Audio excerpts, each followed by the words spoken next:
കാപ്പിക്കാട് മരങ്ങാട്ട് മനയിലെ ഒരു നമ്പൂതിരി കഠിന തപസ്സിലൂടെ സൂര്യഭഗവാനെ പ്രസാദിപ്പിച്ചുവെന്നും സൂര്യൻ അദ്ദേഹത്തിന് മുൻപിൽ പ്രത്യക്ഷപ്പെട്ടുവെന്നും സൂര്യദേവന്റെ കൽപ്പന അനുസരിച്ചാണ് ഇവിടെ ക്ഷേത്രം നിർമ്മിച്ചത്, നിത്യപൂജ അങ്ങനെ നടത്താൻ ആരംഭിച്ചു എന്നുമൊക്കെയാണ് പറയപ്പെടുന്നത്.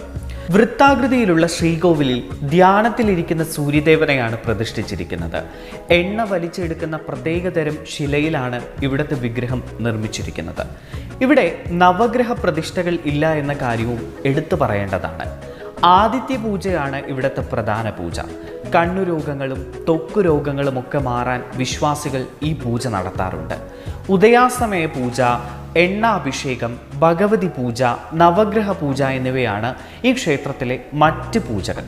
കൂടാതെ എണ്ണാഭിഷേകം കഴിഞ്ഞു കഴിഞ്ഞാൽ ഈ വിഗ്രഹത്തിൽ എണ്ണയുടെ ഒരു അംശം പോലും കാണാൻ കഴിയില്ല എന്നത് വിശ്വാസികളെ സംബന്ധിച്ചിടത്തോളം അത്ഭുതകരമായ ഒരു കാര്യം തന്നെയാണ്.